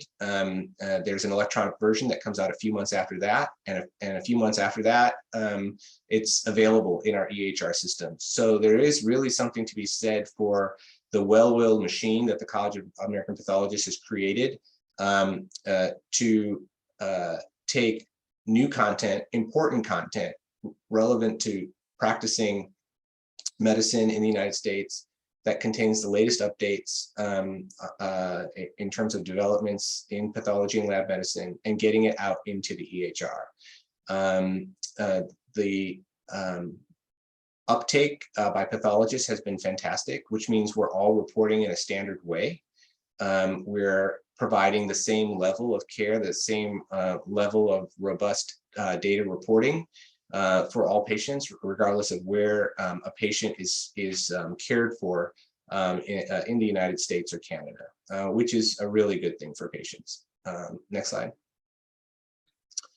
But capturing and retrieving that synoptic data that's in our EHR systems, doing population health, getting more from the gold mine of data that we have in our electronic health records, and supporting interoperability of these patient records are all very limited. So yes, on a day-by-day, patient-by-patient clinical care perspective, we, I think, have done a really good job in the United States and in the College of American Pathologists to enhance our ability for discrete data capture and for reporting on a single patient. But our ability to retrieve that data has a number of challenges. And so we're going to take a look at some of that. Next slide. All right, so this is just an example. You've seen other versions that Scott has produced, but this is an actual screenshot from our EHR, and I've just taken a couple of representative fields. There are radio buttons here that are mutually exclusive, so if you click one, it unchecks the other one. There is specifications for numerical data, but you'll notice that you're clicking a field here, and that will say greatest dimension of largest invasive focus is greater than 1 millimeter, and then you actually have a number field that follows that represents the number of millimeters. And then there's also, again, free text fields that allow for just natural language text to convey additional findings that aren't really discrete data. And so with that in mind, next slide. Okay, so this is a very dense looking report. I'm not going to spend too much time on it. Suffice to say, this is from an actual patient in our EHR on something I reported out just last week. You can see all these specimens at the top: A, B, C, D, E, F, G, and then J, H, I, K, L, M, N, O, P, Q. These are, an invasive lobular carcinoma in the right breast. We have an invasive ductal carcinoma in the left breast. You have greatest dimension here, 23 millimeters. You have greatest dimension here, 38 millimeters. This is all reported out in a single report, where there's also a text-based version of us which has really become the synopsis or the summary. And this is, we used to call this a synoptic report, but this isn't really synoptic. This is like a detailed, discrete data capture that provides all of the data elements required for the care of this patient, including the staging at the bottom. Next slide. And this is what it looks like here. And we don't have SNOMED, but we've got this C key, and that's what that number is that you see there, 31360 1004 4300. This is a field, and you'll see each one of these are different for these different fields. So there is a key, an index, if you will, but I'm waiting for the day that SNOMED CT replaces this concept ID instead of some random number that has no meaning outside of the College of American Pathologists. Next slide. Okay, so here's how we retrieve that data. So just click like every 2 seconds, and you'll see that this is our slicer dicer tool. It's very user oriented. You can search for lung grade, but you have to search by the name of the data label that you see on the form. And you can search for certain, once you type in a few words, you can search for a specific result component, in this case, histologic grade, but you have to know what to search for. So if you use 3, it might not work. Click again. You get 0 results back, and then click again. Instead, if you use G3, that's the way you get your results back. Now, how is the user supposed to know what the answer set is? So there's some definite challenges. Training all of our faculty to use G3 instead of 3 is not intuitive whatsoever. There's no guidance in the XML. There's no guidance really anywhere. So we have to create this guidance, and every customer of this EHR system in the College of in the United States that's using the College of American Pathology ECC has to come up with this guidance on their own. So that's a little suboptimal. Next slide. And we're almost done here. Just another example, DCIS of the breast. You have to do a 3 here. Click, go ahead and keep clicking, Scott. Yeah. And so you have to use the Roman numeral 3 instead of the number 3, just to show you the difference between how the lung answer set has been modeled versus the breast DCIS. And why it's like that, is hard to say. It's because we have different groups providing content in different ways, and there's not a lot of harmonization. But hopefully, we need a process like what Scott is engaging in now to harmonize how we actually pull put information in and also pull information out. And so this is my last slide. This is kind of my wish list, is to be able to browse the SNOMED CT model actually within our EHR tool, to be able to translate a natural language like Google-like query, and I wouldn't have to know whether it's encoded as a number 3 or a Roman numeral 3. That Google would figure it out. To be able to accommodate post-coordinated expressions, I shouldn't have to know whether there's a pre-coordinated complex FSN with a single code, or whether there's a post-coordinated expression. Equivalency should be supported by the EHR and the search tools. And finally, we're moving into the world of digital pathology on the cancer side. I don't want to have to, one of the biggest problems with the cancer protocols is all the data elements that we have to manually fill out. If I highlight the tumor size in my whole site image, I want that to pop right into our whole site image, and I'm right into our cancer protocol and right into my report. And that just requires a little bit of thought. So I need Scott to hurry up and finish what he's doing so that we can start tagging SNOMED codes into the DICOM annotations. That's his next project. He doesn't know it yet, though. But thank you very much for the opportunity to speak, and looking forward to continuing to elevate how we're able to capture cancer data, Scott. That is absolutely fabulous, Raj. Thank you. Anybody have questions for Raj? The US experience, and crazy that we are. Raj, thank you. That was awesome. We're going to now see if we can move over to Stefan, who's also remote. So Stefan, be ready, and it could be warp speed. We're gonna, and Stefan, tell me if you are available. Can you hear me? Oh my gosh, miracles sometimes shouldn't happen. But yeah, that's great, Stefan. Okay, yeah. Excellent.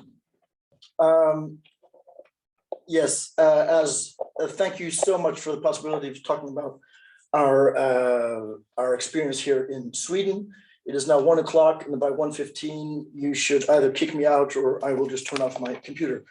My name is Stefan Dubois. I am a Dutch pathologist now working in the University Hospitals of Southern Sweden. And I have experience with working with Paul Seeger's experience with a big capital E. It was thrilling and exciting to be part of the PALGA effort to get these 31 to 35 protocols going. And as you just heard, it's a fantastic endeavor. Next slide, please. Okay, so what I want to do is to give you, after these very good and rather technical talks from Paul and Raj, give a bit of an update as to where and what we are doing here in Sweden.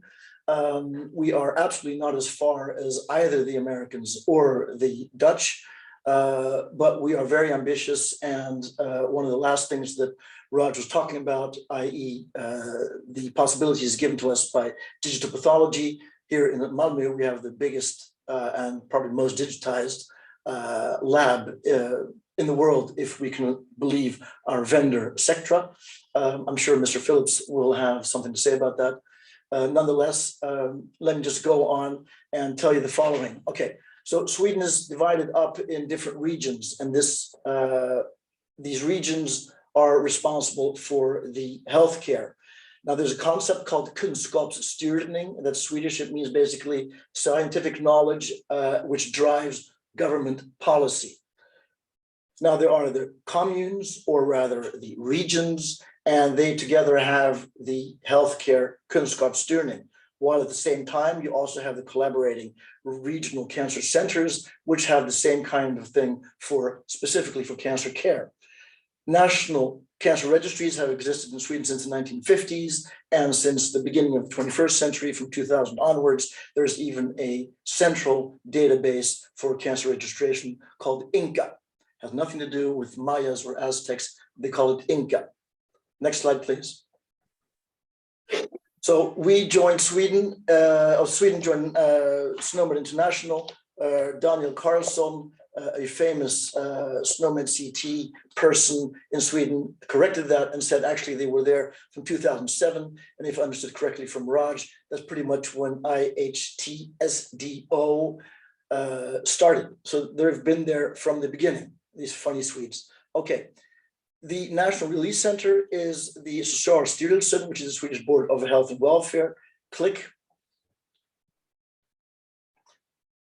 Then let's just leave it at that. That's giving you an idea of what's in the background. Now, in 2017, there was a project. And you could say this project was the kickoff for to see how we could implement SNOMED CT in pathology in Sweden. And for this, most involved parties were the Swedish Society of Pathology, the SVFP, then INCA, I just spoke to you about, the SOCIALSTYRELSEN, and a initiative called the Individual Patient Summary, which of course would be very interesting if you are generating data, that you can pull this data together and give a little insight or a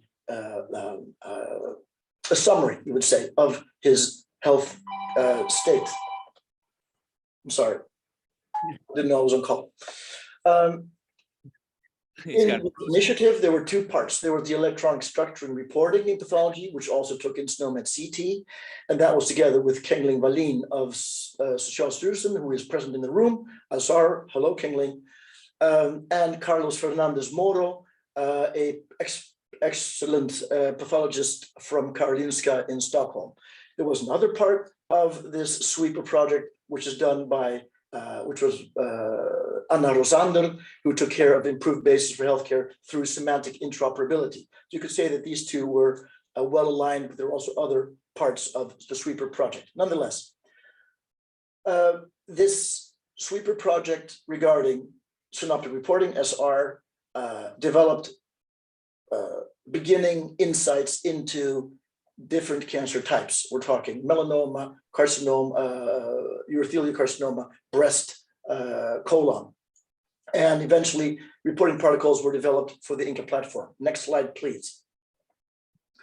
So work is continued after, you would say, sweeper drew to an end, and we got to include Sectra, which is the PACS PACS vendor, which we are using here for digital pathology. Why is it interesting? Because they not only take care of the pictures, but they also give a working environment, which means that they are very interested in having protocols within their system.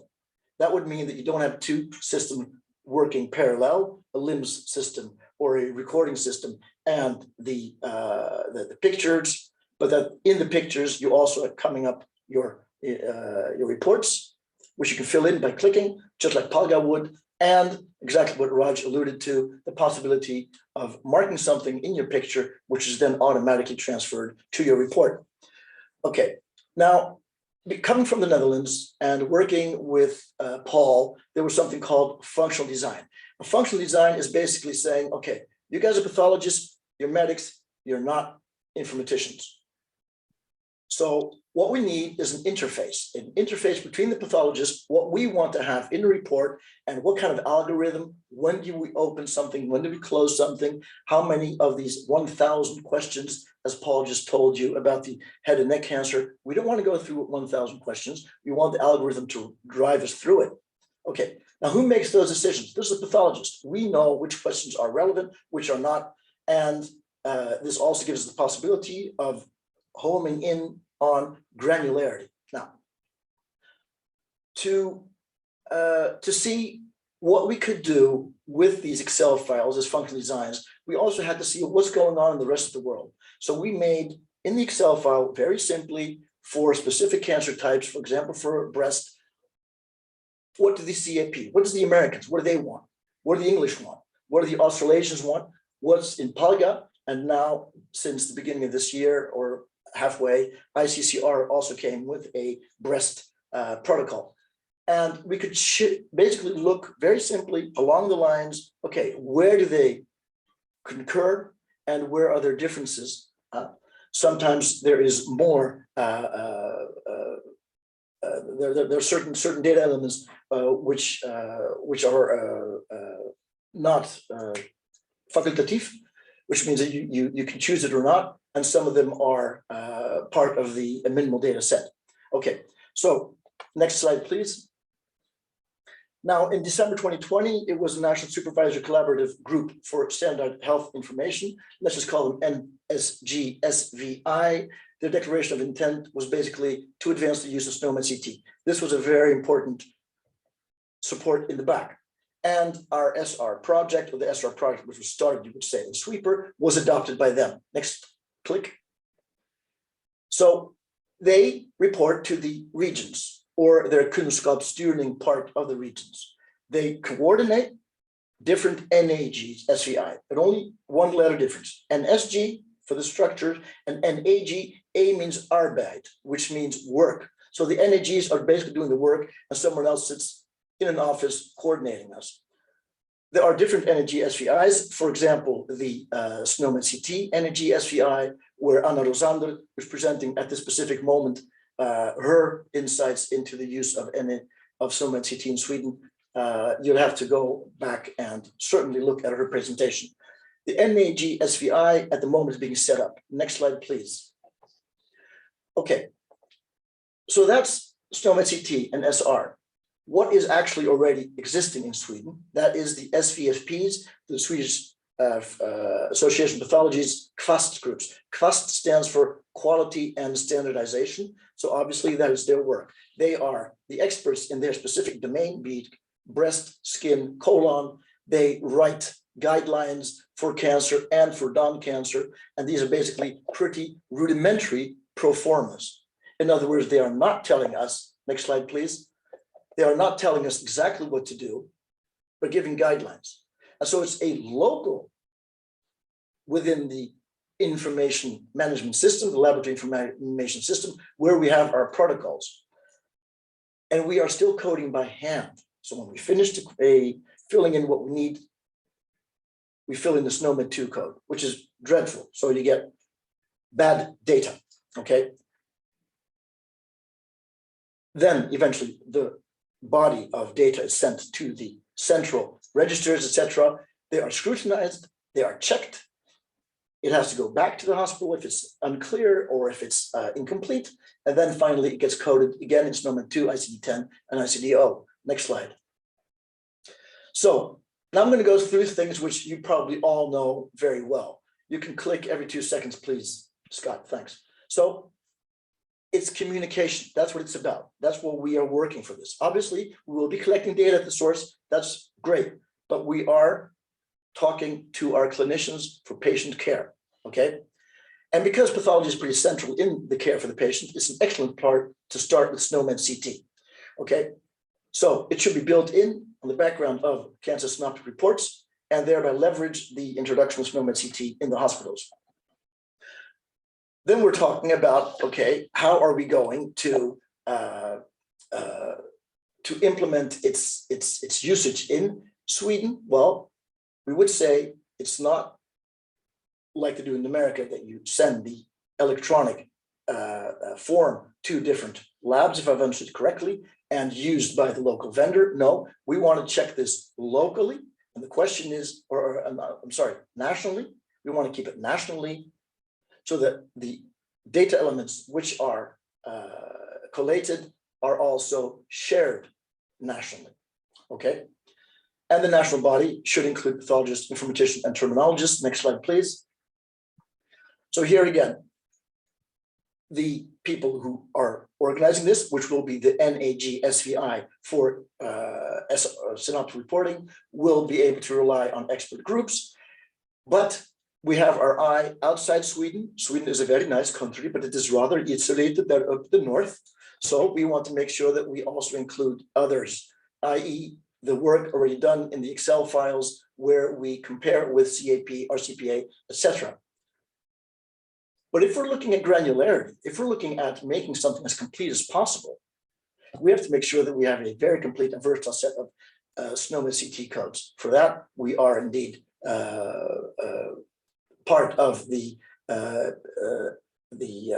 working group here at SNOMED CT, and the Swedish SNOMED CT group, NAG, is also working to make completing codes if necessary. Another thing which we need to touch upon is that the field of stakeholders is large: clinicians, informaticians, registries, quality registries, the Ministry of Health for epidemiological data, etc. So we need to have them involved from the beginning so they know what we're doing and how we're doing it. Next slide, please. Okay, now, what are the problems? The problems are that we have regions and they have to give a mandate to this NAG SVI to drive the system to set it up, okay?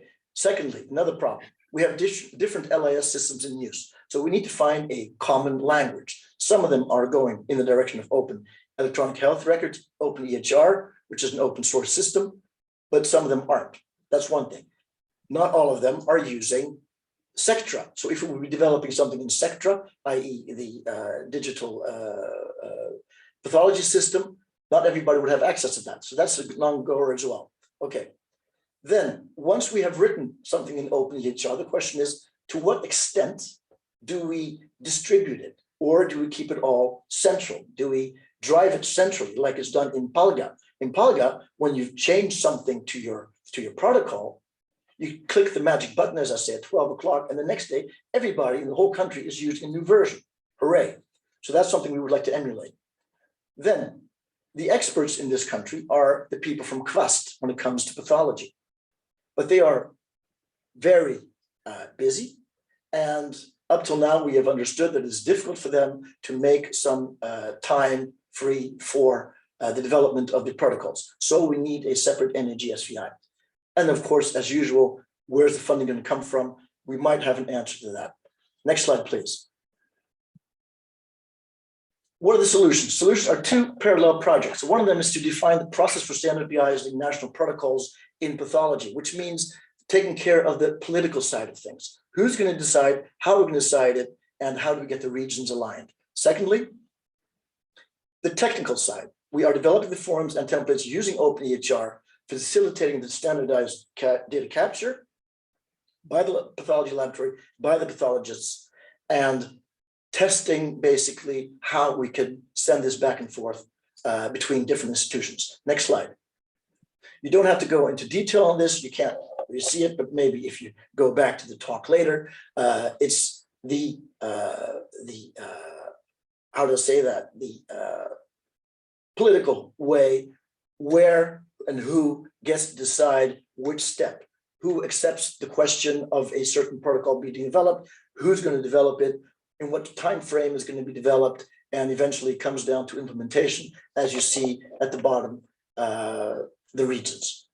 But in the middle, the big red circle, that's the terminology binding in coding systems, and that will be SNOMED CT, but because it's SNOMED or Socialis Jurism also takes care of ICD-0 and ICD-10, we will probably also be coding for them again in the background. Next slide, please. So the technical side, so this political side is pretty much decided. Now we're going out and speaking to the different regions to get them aligned and get the NAG SVI set up. Ongoing technical, developing the forums. And how do we do that? We collaborate also in the development of new archetypes. We won't go too much into the detail of OpenEHR, but they work with archetypes which you see as building blocks for making a template. From the template, you make a form, and the form can then be a GUI, be presented to the users either on your tablet or on your phone or on your computer to be able to fill in the form with the results of your pathology findings. And the way we're going to do that, the way we go out to the people, the way we're going to develop it, who gets to decide, that of course is part of what was decided on in Project One. Next slide, please. This is a map of what it looks like now, what we are looking for now, where we have a clinical data repository. That's this big blue thing. You can't see my, exactly, no, right, more to the right, right, big blue thing, CDR. So, okay, this is a map which you can go through and have a certain idea of what's going on. You see pink thing says IPE, which is the individual patient summary, which will then be a part of the receiving system. We have the sharing versions, which is difficult, which needs a certain way of approaching versions sent out or kept nationally by the organizing party, the NAG-SVI. Next slide. This one's just a little bit simpler. This will be a next step.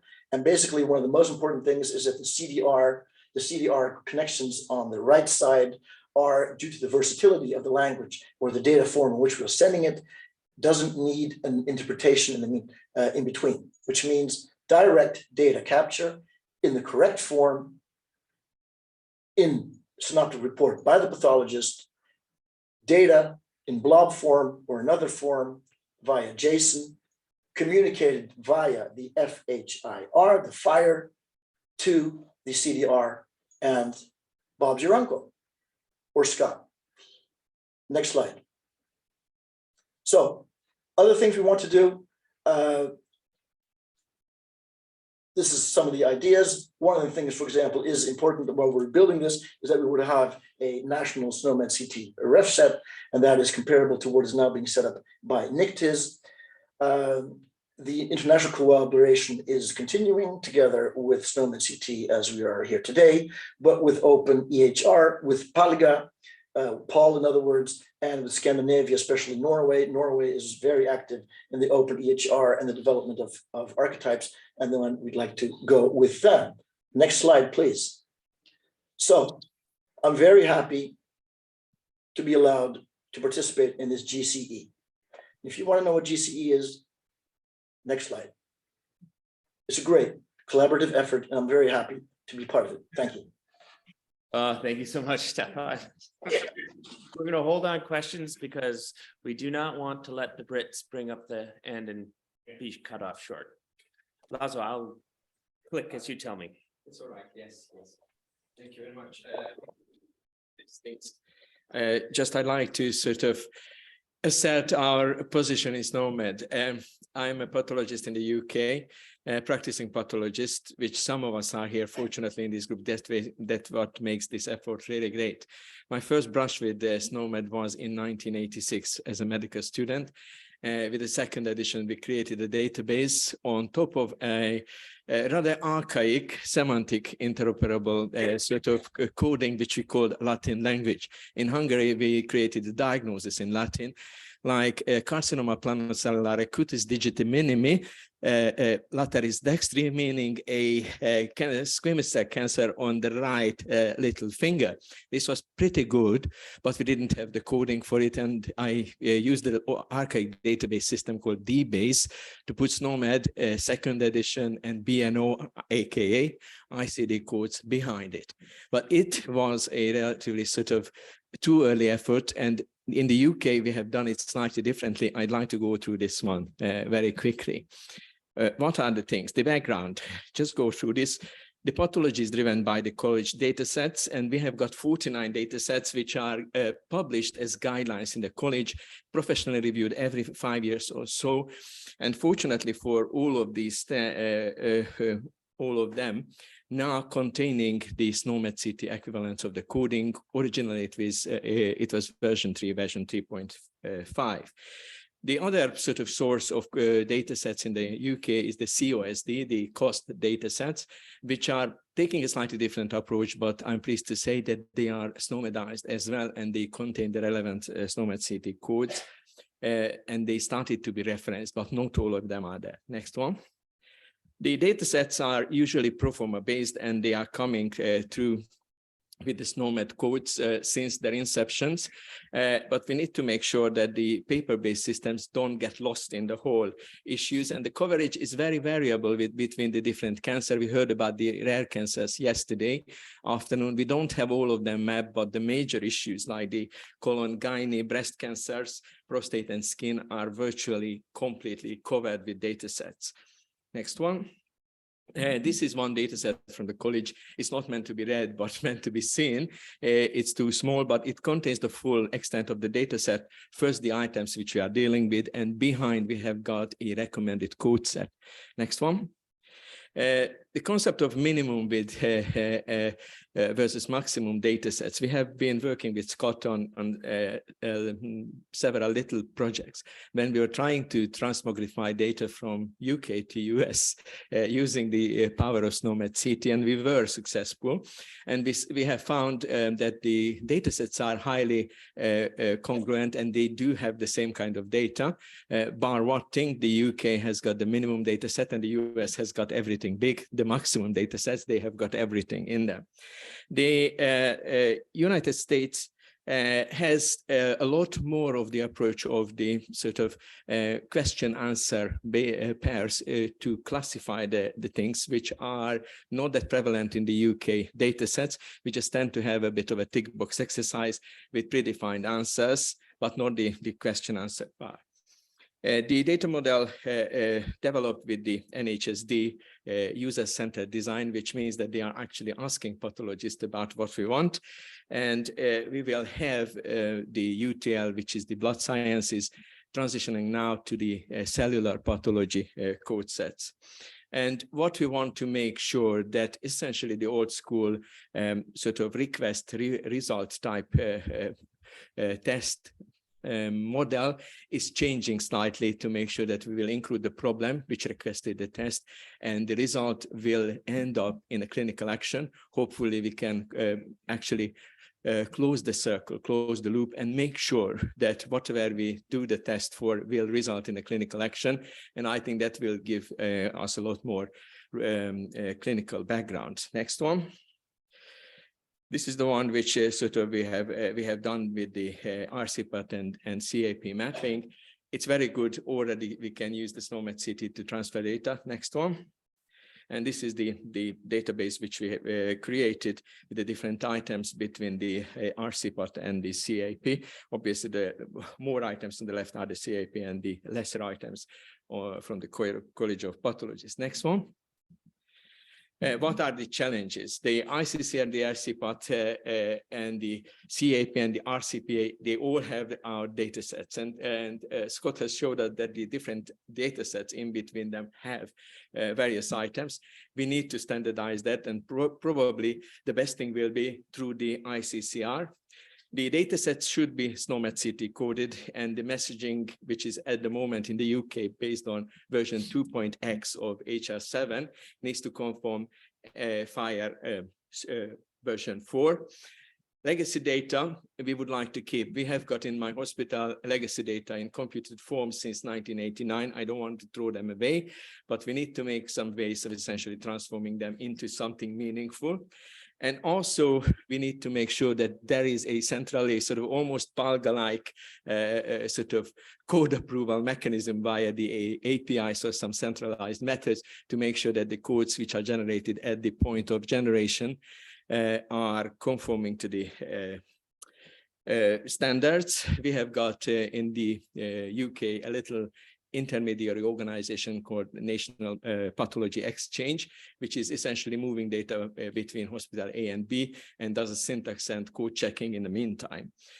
Obviously, we would like to code into the LIMS very much, which needs vendor engagement, and the data interoperability in the UK is very much different on maturity. Next one. What are the considerations? We can consider to do the same thing as CAP. We just sort of copy this method and we are out of the water. We can use the overlaying of the SNOMED CT codes with the existing systems, which is relatively easy. Yesterday, I spoke a little bit about dynamic SNOMED CT coding when the pathologist is doing it directly when the report is going using NLP and essentially linking it directly to the image, exactly what Raj was asking about. We can do the same thing with post-reporting SNOMED CT coding using the NLP, just dropping the whole report and waiting for the AI to come up with the answers and push the button at the end by a pathologist. And we can do it slightly more sophisticated when we are doing at the time of the reporting, integrating the data into the whole slide image, into the digital image with non-patient sensitive data. And we are just creating ourselves a super powerful resource where the image and semantic AIs can do the job for us to essentially find the things. And I think that was it roughly, which I was going to talk to you about. Just one more thing, which is sort of the dataset plus. Scott has kindly sort of provided us with a sort of souped up RCPA data set into which he integrated all of the knowledge which they acquired at the University of Nebraska with the relevant SNOMED CT codes into the question answer pairs, enhancing our data set. And thank you for that. Oh. Thank you. Wow, that was thank you. Very fast. Thank you, Laszlo. That was wonderful. Thank you. So, okay, I'll be very, very brief. As we would say, the proof is in the pudding. Okay, so this has been lots of amazing talk, and you've seen 4 nations talk about their challenges and approaches. What I would like to just show you briefly is, assuming my VPN continues to run in, it's going to be a lovely geeky report, but I do just want to say, it does really work, and I won't go through the whole thing. My programmer was very nice to write a stored procedure in this data set so that you don't have to watch me fumble through SQL. But what we're looking at here, this is a Microsoft SQL Server database built with graph technology. So all of SNOMED CT fully represented, functions as the knowledge core. So we do transitive closure type operations at runtime. So this is real-time calculation. This is 5 years of encoded synoptic resection data covering colon, breast, and melanoma. Some of the codes were a little on the early side, so we've updated the, to what's published now. I won't step this through, but one thing people might do, I want to find all malignant neoplasms. It's anywhere in the GI tract. So what this is doing, of course, is we're hoping it's running. We are running. Hopefully my VPN is still running. Should check. You just check that real quickly, so you don't have, if it's not, we just read, oh, not connected, won't run until I do connect. Little detail. And yes, that having been a victim of a cyber attack, we do take our things seriously. So let's see if we can run that again. Oop, and it's checking again, and I'm connect. I don't know why it does it twice. I think it's that's a new form of two-factor authentication. Is do everything four-factor authentication. Do it 4 times, and for the 4th time, of course, is the charm. And the survey says, yep, now it's running.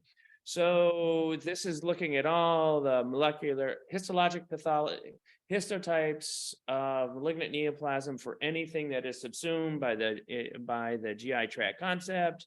And if you see, we have histologic type of the anus, the colon, the esophagus, the stomach, because we said GI tract, and this doesn't count, doesn't give me a count, but you can see, wow, we've got lots, right? Well, I want, as an investigator, I'd like to get a little bit, more in depth. I just want the large intestine, and I won't bother you with that next query. But at the end of the day, I may say, I want colon cancers only that have a value recorded as adenocarcinoma. And this one goes quickly, building the answer here. Wait for it. And so this is going to tell me that I have 468 synoptic reports for which, for the colon, that the histology type was adenocarcinoma. That's really great. Now, because I want to know a little bit more, and I'll just jump right to the big end. I want to know all the adenocarcinomas of the colon with extension to the colonic submucosa with lymphatic involvement, because that is my, if you would, the cohort I'm really, really interested in for whatever reason. And so just so you know, this is not smoke and mirrors. Let it run. This one takes just a second. And I'll have to scroll through the answers a little bit here once you see it. So there you go. So what we have here are, these are all of colon, all our adenocarcinomas, where the, oh, I'm sorry, this is just invasion. So here you go. So this is all the adenocarcinomas and the number of cases that have invasion to a certain part of the colon. And this is the one I wanted. And now if I want to overlay that with lymphatic involvement, what we'll have here is just to the structure of the submucosa, or is it, or submucosa, I can't remember which one we did. And when this is done, you'll see those cases then broken out by the number of lymph nodes that were involved. So if you would, here are all our cases, and if you would, the number of lymph nodes involved. So this moved to this adenocarcinoma extended to the subserosa or the serosa, and 18 lymph nodes were involved. Or actually, yeah, 18 were involved. Or actually, no, I'm sorry. This is the number of cases that were involved. The number of lymph nodes were involved there. So we can get to this data very quickly now. We could make this very complex. This does use the full graph of SNOMED CT as a directed acyclic graph. So we can go through all sorts of subsumption activities, traverse the graph along an attribute component, go down again, traverse again, do joins. And why we did this in a SQL environment versus a full-on graph environment. We've done it in the graph environment, but this actually is conformant to what a lot of programmers know how to do. And our clinical data warehouses have row level data. So we can manage the knowledge of of what we want to represent for the patient and or the cancer and those phenotypes collectively writ large, and bring in all the other components. So I think I mentioned yesterday, if I'm looking at this, I may want to bring in social determinants of health, and large people, small people, drinking status, whatnot, and the impact of the cancer, plus their things that go on and on. And with that, we're 5 minutes over. I want to say thank you so much. I'll take a question or two, or my colleagues will.